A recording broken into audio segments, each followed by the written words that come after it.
अगर आपने अभी तक हमारे YouTube चैनल को सब्सक्राइब नहीं किया तो सब्सक्राइब कीजिए और नोटिफिकेशन बेल आइकन को दबाइए ताकि हमारा सारा वीडियो आप तक पहुंच सके और लाइक भी कर दीजिए।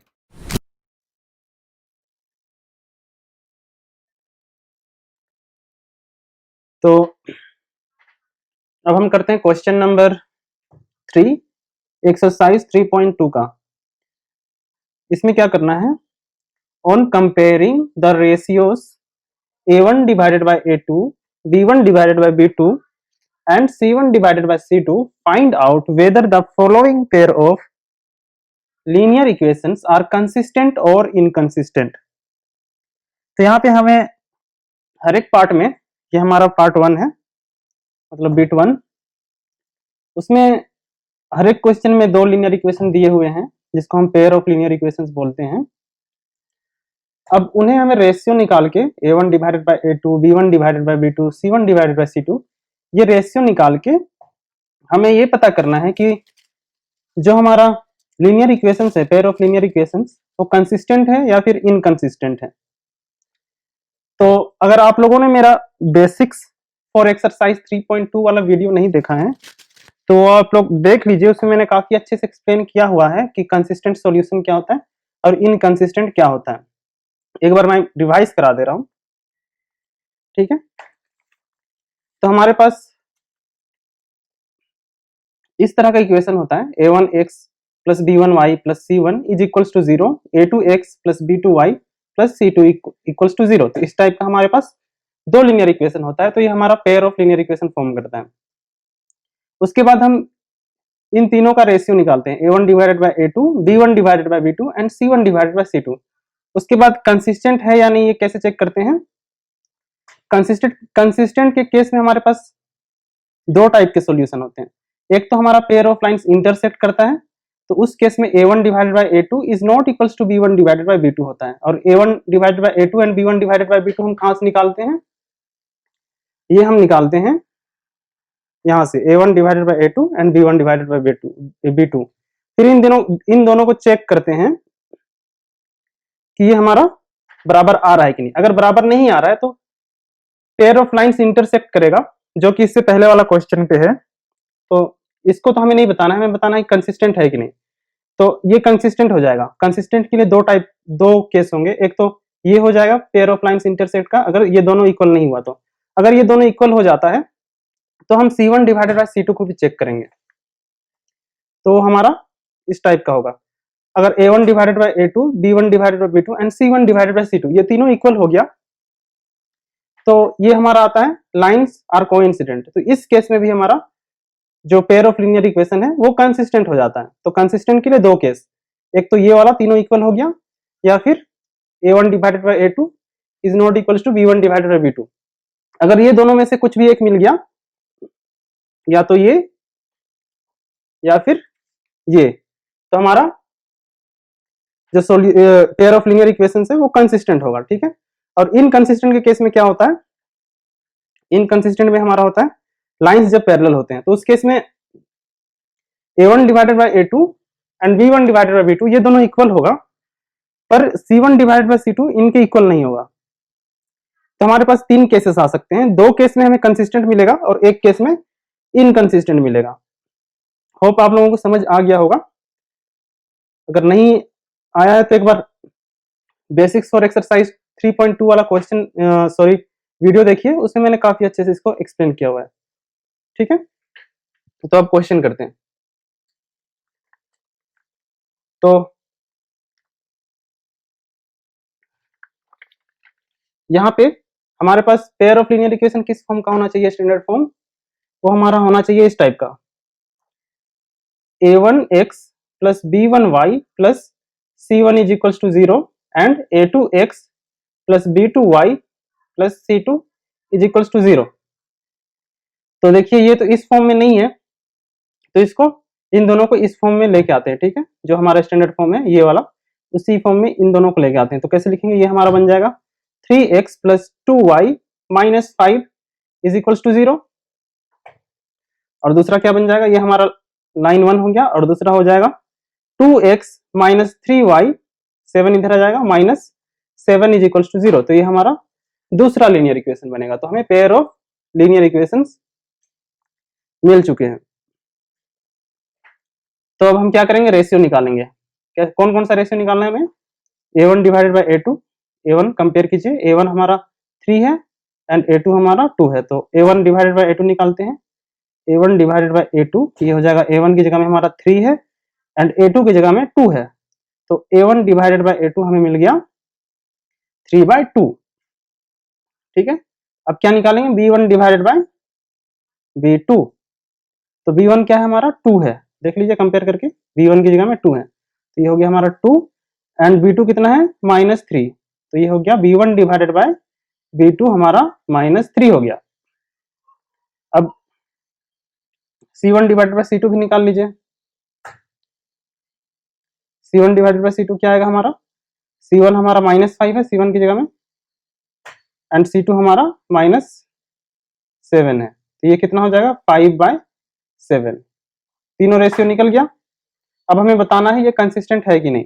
तो सबसे पहले देखते हैं इन दोनों को कंपेयर करके, तो ये दोनों तो इक्वल नहीं है, यहाँ से हम क्या कर सकते हैं, ऑब्जर्व कर सकते हैं कि A1 divided by A2 is not equals to B1 divided by B2। अब ये हमें कहीं पे मिला था क्या, ये बिल्कुल मिला है। ये किस केस में आएगा, ये हमारा कंसिस्टेंट के केस में आएगा, ये वाला A1 divided by A2 is not equals to B1 divided by B2। तो यहीं पे हमें पता चल जा रहा है कि लाइंस कंसिस्टेंट है। ठीक है, अगर ये इक्वल होता तो ही हम आगे चलते, जो कि क्योंकि हमारा जो फर्स्ट इक्वेशन है वो बाकी दो में हमेशा इक्वल ही है, यहाँ भी इक्वल है, और जो हमारा पेयर ऑफ लीनियर इक्वेशन जो पैरेलल होता था या फिर इनकंसिस्टेंट होता था उसमें भी ये इक्वल ही होता था। ठीक है, तो अगर इनइक्वल हो गया तो हमें पहले ही पता चल गया कि ये कंसिस्टेंट हो गया। ठीक है, तो उसी चीज को लिखते हैं, since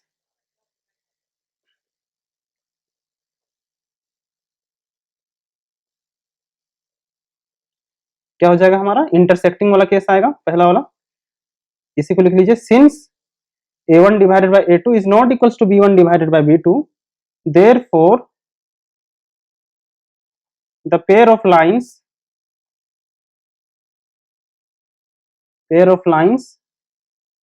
intersect each other and hence are consistent, and hence are consistent। ठीक है, पता चल गया कैसे करना है। अब चलते हैं दूसरे क्वेश्चन पे। दूसरा हमारा क्या है, दूसरा हमारा है 2x minus 3y is equals to 8 and 4x minus 6y is equals to 9। तो इसको सबसे पहला काम क्या करेंगे, स्टैंडर्ड फॉर्म में ले आते हैं। तो क्या हो जाएगा ये हमारा 2x minus 3y minus 8 is equals to 0। 8 इधर आएगा लेफ्ट हैंड साइड में, तो -8 हो जाएगा। तो ये हमारा फर्स्ट लीनियर इक्वेशन हुआ। दूसरा इक्वेशन ये है हमारा 4x minus 6y, 9 इधर आएगा तो ये -9 हो गया, ये 0। ये इक्वेशन 2 हो गया। तो सबसे पहला काम क्या करना है, रेशियो निकालना है दोनों का। ये A1 है, ये A2 है, तो A1 डिवाइडेड बाय A2 निकाल लेते हैं। ये कितना हो जाएगा 2/4, डेट इज, इसको सोल्व करेंगे तो 1/2 आ जाएगा। ठीक है, तो ये हमारा A1 डिवाइडेड बाय A2 हो गया। अब निकालते हैं B1 डिवाइडेड बाय B2। तो B1 डिवाइडेड बाय B2 कितना हो जाएगा हमारा -3 डिवाइडेड बाय -6। तो ये माइनस माइनस कट गया, 3 1 जा 3, 3 2 जा 6, तो ये भी हमारा 1/2 हो गया। अब देखिए A1 divided by A2 is equals to B1 divided by B2 आ रहा है, दोनों ही बराबर है। तो इसमें हमें क्या पता चला कि लाइंस इंटरसेक्टिंग वाला केस नहीं आएगा। ठीक है, क्योंकि वो वाला केस कब आता है, जब दोनों इक्वल नहीं हो। तो अब C1 डिवाइडेड बाय C2 भी निकालना पड़ेगा। तो C1 डिवाइडेड बाय C2 निकाल लेते हैं। C1 कितना है हमारा -8 है एंड C2 हमारा कितना है -9 है, तो ये कितना आ जाएगा 8/9। तो हमें यहाँ पे क्या दिख रहा है, ये दोनों तो बराबर है बट ये इसके इक्वल नहीं है। तो क्या लिखेंगे, since A1 divided by A2 is equals to B1 divided by B2 is not equals to C1 divided by C2। तो कौन सा केस मिलेगा हमें केस मिलेगा लाइंस आर पैरेलल। अब रिवाइज करके पीछे वीडियो करके देख लीजिए, मैंने बताया था आप लोगों को जब लाइंस पैरेलल होते हैं तो ये वाला केस आता है, ठीक है। और जब ये वाला केस आया तो कौन सा केस आता है, ये हमारा इनकंसिस्टेंट वाला केस आ जाता है, ठीक है। तो lines are parallel therefore lines are inconsistent, ठीक है। उसी चीज को लिखते हैं लैंग्वेज में, therefore the pair of lines are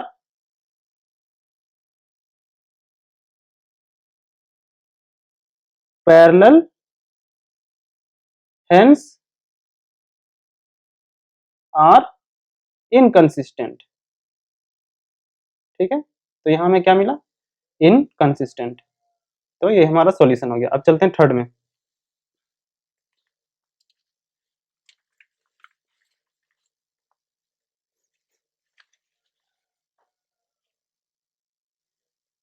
third number में हमारा क्या है,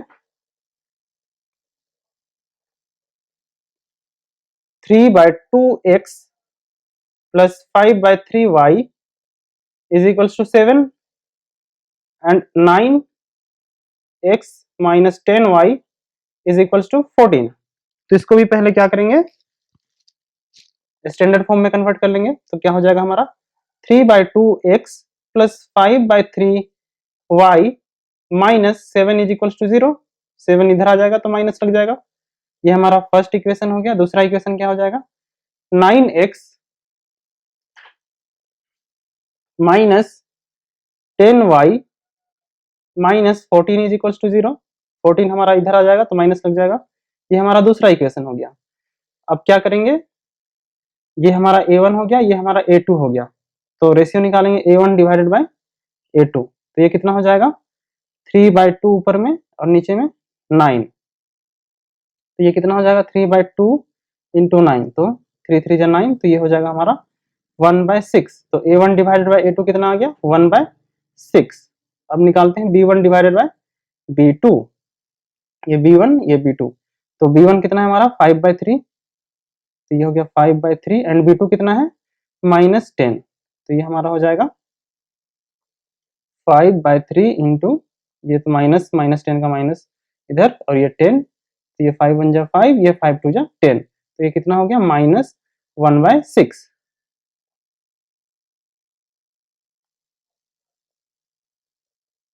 ठीक है। तो अब C1 डिवाइडेड बाय C2 निकालने की जरूरत नहीं है, क्यों, क्योंकि A1 divided by A2 is not equals to B1 divided by B2 है।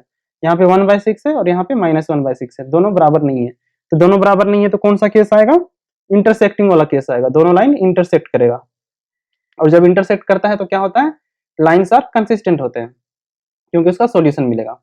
जब सॉल्यूशन मिलता है तो कंसिस्टेंट होते हैं और जब सॉल्यूशन नहीं मिलता है तो इनकंसिस्टेंट होते हैं। ठीक है, तो वही चीज को लिखते हैं, since A1 divided by A2 is not equals to B1 divided by B2, therefore the given pair of lines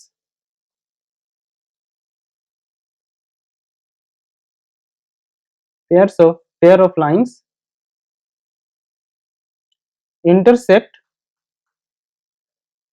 at one point, therefore hence the lines are consistent।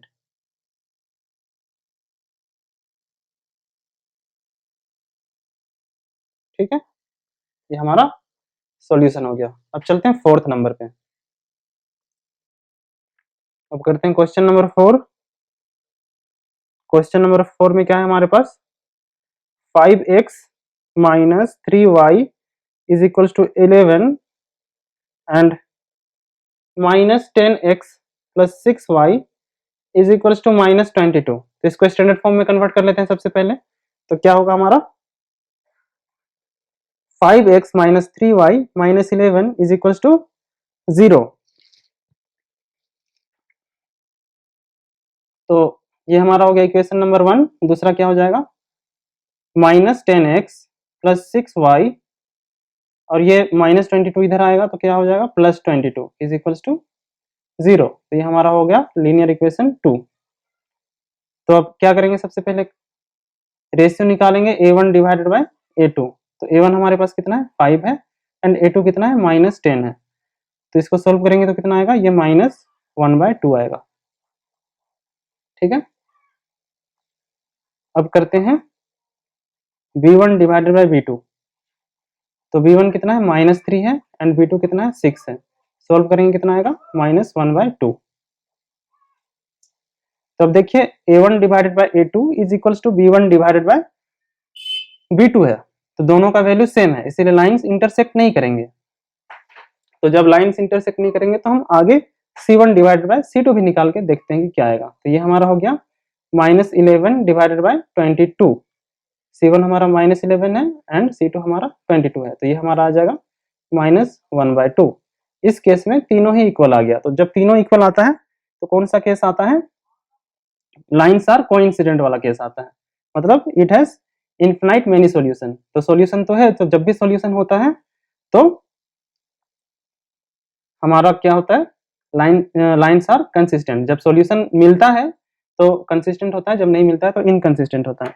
एक चीज तभी मेरे से छूट गया था क्वेश्चन नंबर 2 में, उसके लिए माफी चाहूंगा, तो वो चीज आप लोग एक बार लिख लीजिए। ठीक है, ये जो इनकंसिस्टेंट वाला केस था क्वेश्चन नंबर 2, यहाँ पे इनकंसिस्टेंट आया था, तो एक चीज इसमें आप लोग ऐड कर सकते हैं, इट हैज नो सॉल्यूशन। ठीक है, यहाँ पे मैंने एरो मार्क करके लिख दिया है, and has no solution. therefore the pair of lines are parallel and has no solution, hence are inconsistent। वैसे नहीं लिखने से भी चलेगा, पर लिख देने से ज्यादा अच्छा रहता है, क्योंकि इनकंसिस्टेंट का मतलब ही होता है कि इस पेयर ऑफ लाइंस का कोई सॉल्यूशन नहीं है, और जब सॉल्यूशन होता है तो कंसिस्टेंट होता है। ठीक है,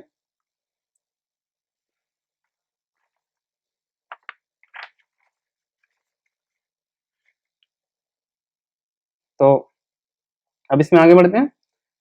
तो ये हमारा हो गया, तो इसमें क्या लिखेंगे, since a1 divided by a2 is equals to b1 divided by b2 is equals to c1 divided by c2।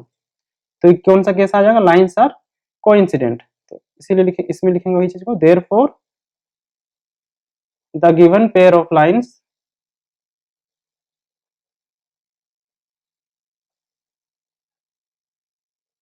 Are coincident and has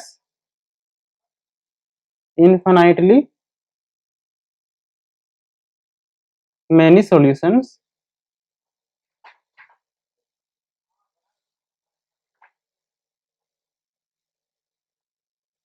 hence are consistent। ठीक है, तो इसमें भी हमें कंसिस्टेंट मिल गया।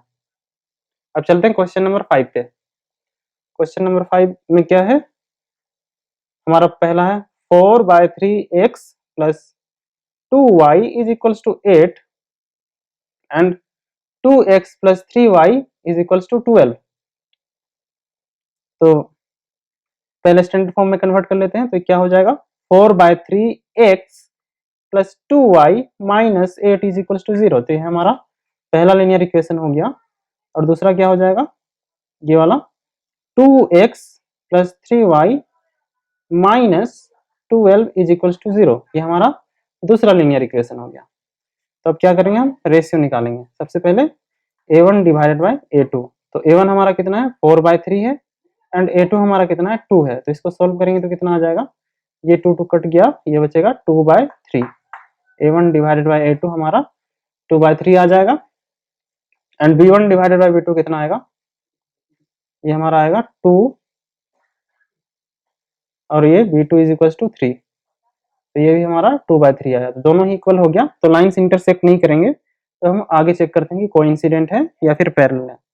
तो c1 डिवाइडेड बाय c2 निकालेंगे तो कितना आएगा, ये आ गया -8, c1 is equal to -8 and c2 is equal to -12। तो इसको सोल्व करेंगे तो माइनस माइनस कट गया, 4 2 जा 8, 4 3 जा 12, तो ये आ जाएगा 2/3। तो इस केस में भी तीनों ही हमारा इक्वल आ जा रहा है, तीनों का value 2/3 2/3 2/3।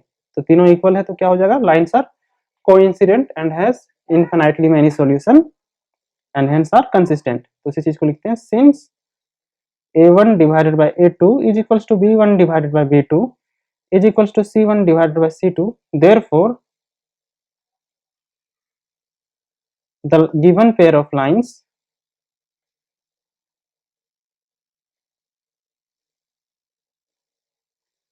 are coincident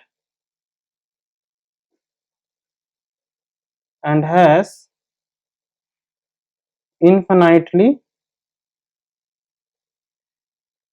many solutions, hence are consistent.